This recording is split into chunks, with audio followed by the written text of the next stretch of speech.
Hello, it's Jared with BMW of Bridgewater, Portfolio Manager over here. Really looking forward to showing you another fun feature on a BMW. Today, for this video, we're going to be going over gesture control, one of the new fun options on a BMW that you can utilize while driving.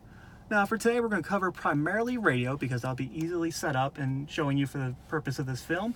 However, there's a lot of other features you can use for gesture control, such as with your navigation, finding faster route, you're able to swipe, along with picking up a phone call.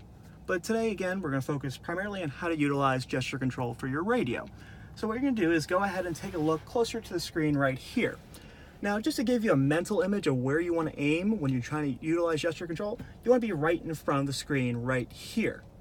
So say, for example, you want to turn up the music. Just hold up a finger and start twirling.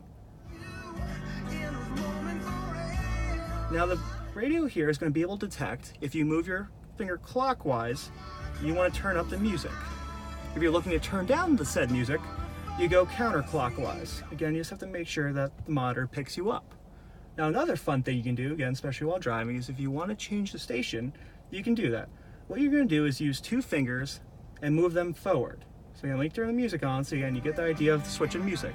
Now here we go here.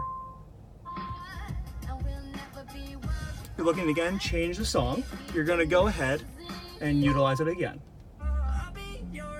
This is a good thing to use, especially while driving, if you don't want to primarily use your hand on the console itself to change the music. So it's a nice little feature. This is currently in a BMW 540, but any vehicle that would have gesture control you can utilize in this way. Now, I hope this was informative, and I know it's hard to hit on all the features here, which is why I'd love for you to be able to come in and work with one of our client advisors and learning more about gesture control in a BMW. Thank you so much for watching this video. If you have any questions, again, please reach out to us here at BMW Bridgewater. Thank you so much. I'll talk to you soon.